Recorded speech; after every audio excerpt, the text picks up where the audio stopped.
Hola, muy buenas tardes. Mi nombre es Jorge Mario Perela Ríos, psicólogo egresado de la Universidad Nacional Abierta de Distancia. Eh, Actualmente vivo en Colombia. Me dedico mucho a la parte de la psicología social, aunque me gusta mucho la investigación y mucho profundizo en la rama clínica. Eh, Tengo el privilegio de compartir hoy con ustedes el taller enfocado a la gestión de emociones de forma positiva en niños. Un punto importante a entender en cuanto a las emociones es entender que son parte importante de lo que significa ser humano, de lo que significa existir, ¿sí? Parte de la salud mental es entender que las emociones son inherentes al ser humano. No podemos suprimir ni reprimir ningún tipo de emociones.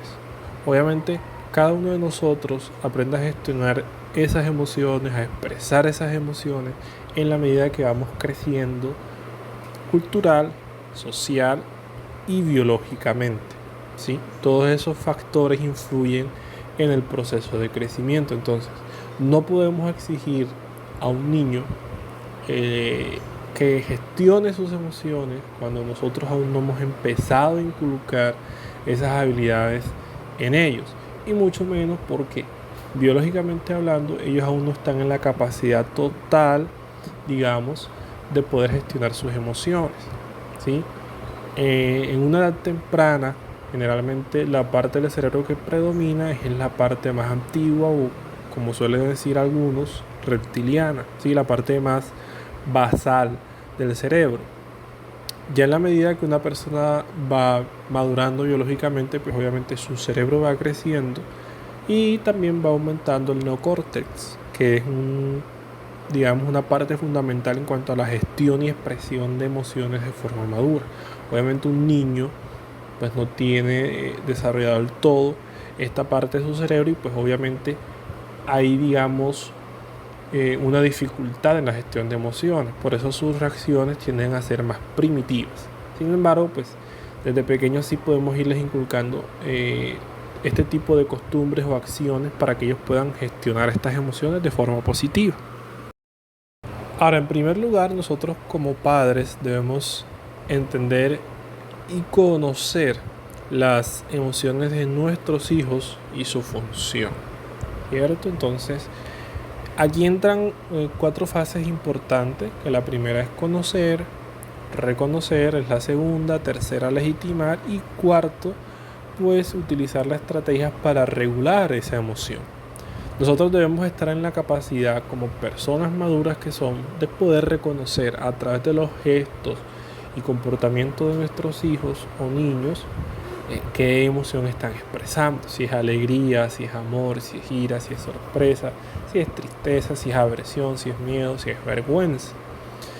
La gama de emociones es bastante amplia. Si bien es cierto que existen unas emociones básicas, también es importante entender que las emociones tienden a volverse más complejas, ¿sí?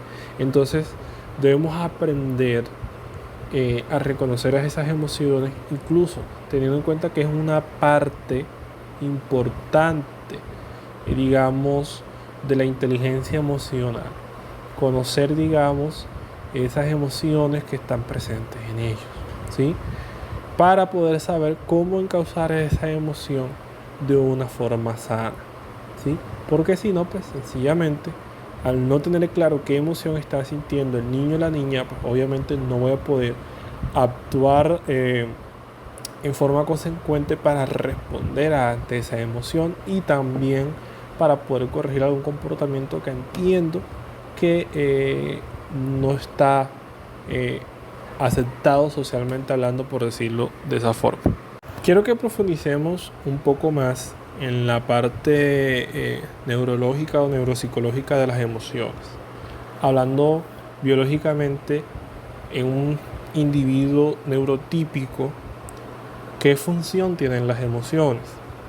¿Sí? Bueno, es importante entender que las emociones pues están presentes o influyen o son funcionales en diferentes esferas del ser humano, ya sea biológica, cultural, social, psicológica. Pero partimos de una raíz biológica, ya más específicamente de una raíz neurológica y una raíz neuropsicológica, cuando hablamos de la funcionalidad de las emociones. O sea, las emociones no están por estar, o evolutivamente hablando, no se desarrollaron sencillamente porque sí, tienen su funcionalidad y obviamente están ligadas, ¿cierto?, al funcionamiento de nuestro cerebro. Entonces, empezamos por la parte del pensamiento, que está muy ligada al neocórtex, que entendemos biológicamente hablando es la parte más evolucionada de nuestro cerebro o la parte más reciente, ¿sí? Por ello está ligada al cerebro racional, a esa parte pensativa que sopesa, a esa parte que mira las opciones, que analiza, al razonamiento, la reflexión, ¿sí? Esa parte más humana, por decirlo así, o esa parte más introspectiva del cerebro, que es muy propia del ser humano. En otra instancia hablamos ya de la parte del sentir. Es esa parte un poco más desligada del razonamiento, que ya implica lo que es el cerebro límbico, la amígdala y otras partes presentes, que es un poco más primitiva en cuanto a su ubicación en el cerebro. Incluye lo que es la parte del cerebro emocional, las emociones propiamente dichas y una percepción no consciente. Entonces aquí todavía hay cierto nivel de raciocinio, pero va a predominar una parte más inconsciente de la persona, ¿sí? Por eso muchas veces al momento de estar emocionados, al momento de pronto de estar en un estado de inhibición, podemos sentir y expresar incluso esas emociones sin antes poder pensarlo, porque es que no está del todo involucrado el neocórtex en aquello que siento. Incluso aquello que siento puede ser hasta en cierto modo irracional o que no concuerda con la realidad, porque sencillamente no hay una parte como tal de razonamiento en aquello que estoy sintiendo, sino es algo muy, ¿cómo decirlo?, subjetivo. Es algo muy sentimental, emocional, algo basal, ¿vale? Entonces, por eso que la parte del sentimiento y las emociones van a estar muy unidas al cerebro límbico o a ese sistema límbico que está inmerso dentro del encéfalo. Entonces, es obvio que en esta parte pues, el razonamiento queda un poco más desligado. Aquí pasamos a la parte del cerebro reptiliano o a la parte más basal en cuanto a emociones. Esta parte está más ligada a aquella zona instintiva o supervivencia de nuestro cerebro. Se le denomina cerebro reptiliano porque estructuras parecidas están propias o presentes en el cerebro de los reptiles. Lo que quiere decir que evolutivamente hablando son estructuras muy basales, muy primitivas. Por lo tanto, la ejecución o función de estas partes tienden a la acción, ¿sí? Entonces, muchas de esas acciones van a ir enfocadas a esos vestigios primitivos de un cerebro instintivo, de un cerebro que solo piensa en sobrevivir, ¿sí? En que tengo que poder transmitir mis genes a la siguiente generación. ¿Qué implica que sea una estructura muy basal? Que aquí se funciona por acción-reacción. Si tú me pegas a mí, yo te voy a devolver el golpe porque tengo que defenderme de tu agresión. Eso es lo que el cerebro sobreentiende al momento de ser agredido. Que si alguien me está atacando, pues obviamente yo tengo que responder ante ese ataque porque es mi integridad la que esté en peligro. Aunque propiamente dicho, no estemos en peligro. Entonces, es común que en las acciones, cuando hay una fuerte descarga emocional, sencillamente no haya o no se involucre la presencia del neocórtex porque sencillamente estamos actuando por pura supervivencia. En el caso de los niños, predomina tanto el cerebro reptiliano como el cerebro límbico. Muy poco influye el neocórtex porque, como le decía al principio, es una estructura que se va a ir desarrollando en la medida que el niño o la niña vayan creciendo.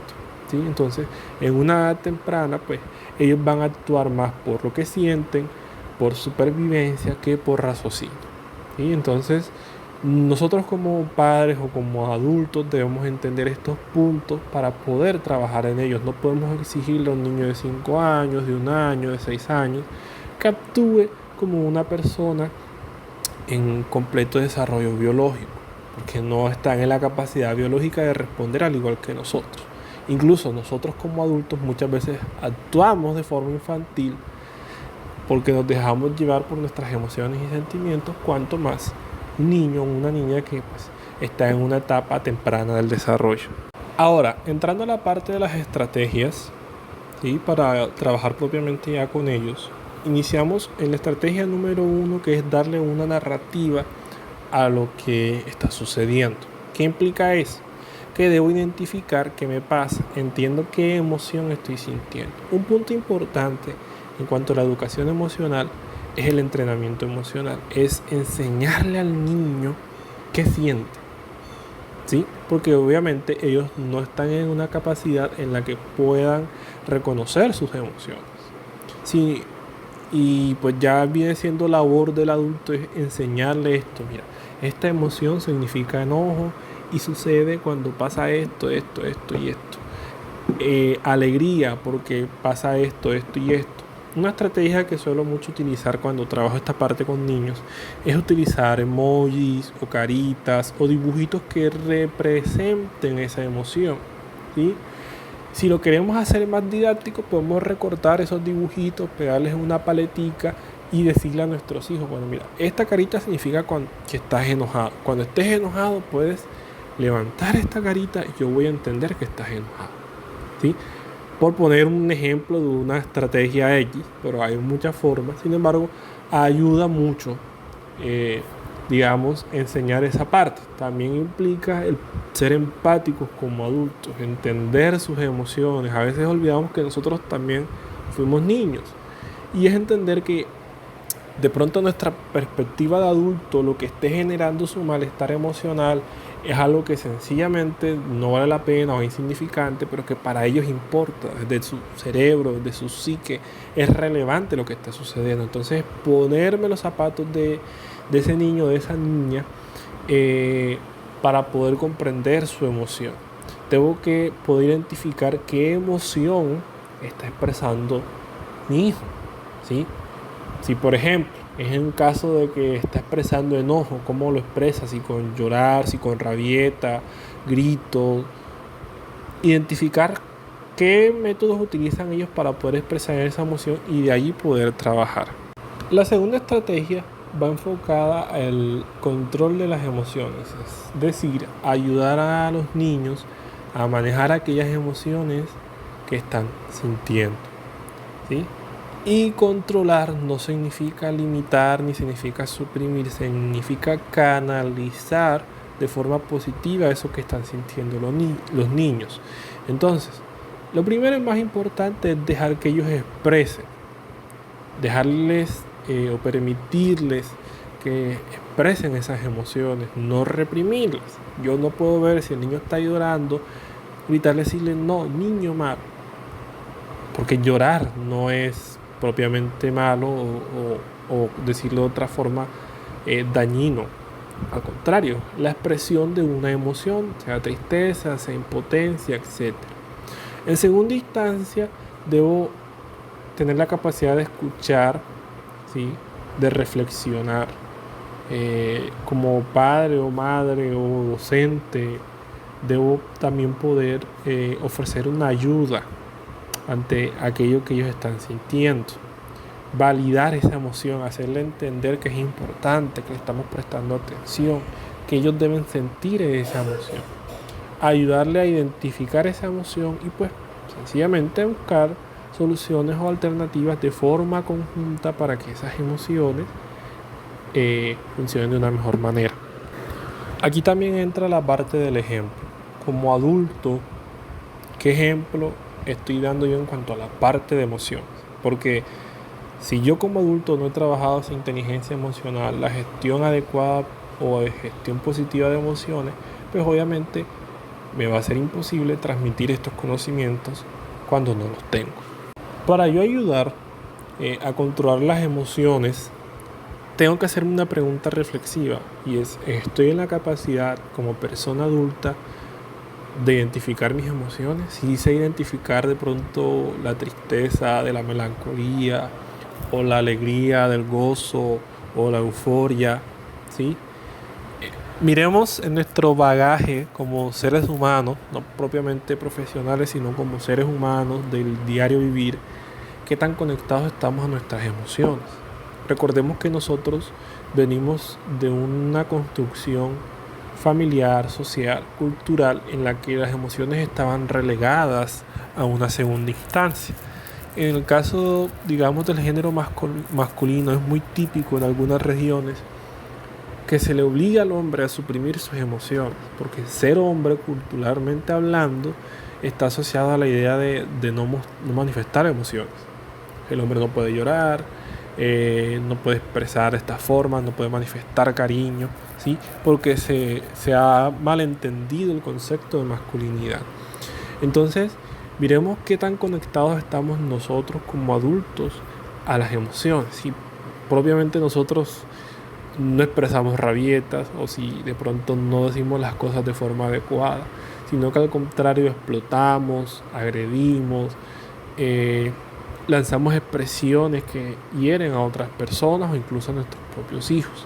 Entonces es importante empaparse de todo el bagaje emocional y, si es necesario en cierta instancia, buscar ayuda profesional. Otra estrategia muy útil viene a ser el hablar de nuestros sentimientos, el poder expresar a través de la comunicación, del diálogo, aquello que estamos viviendo internamente. Es muy común en la cultura, o al menos el contexto en el que estoy, que las personas, por tratar de mantener una imagen, segreguen las emociones. Yo entiendo perfectamente que en un ámbito laboral mis emociones no deben influenciar sobre mis decisiones, pero profesionalmente hablando no encuentro coherente de desconectar lo que siento de lo que vivo.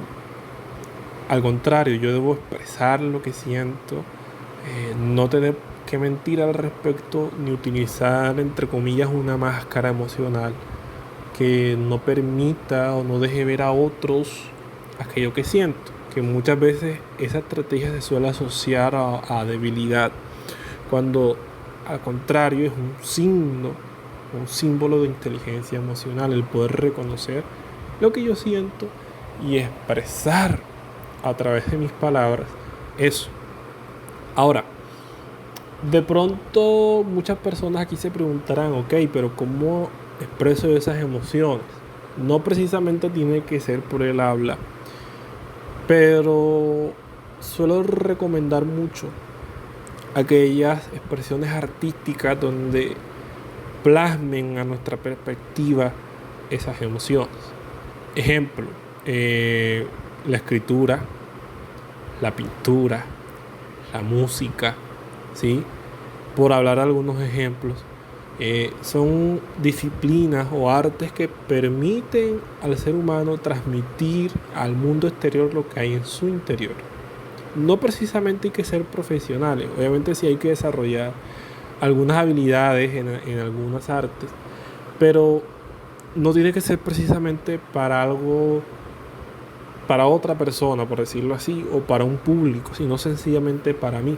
De pronto algunos lo hacen mejor usando una cámara, un micrófono, de pronto otra guitarra, ¿sí?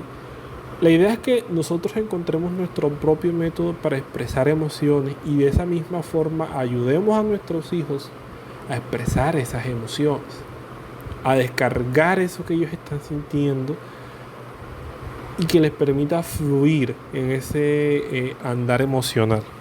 Como quinta estrategia y última, pero no menos importante, es priorizar la conexión con los niños. Esto implica que podamos conectar de forma asertiva con ellos. Si de pronto mi hijo, mi hija o mi estudiante,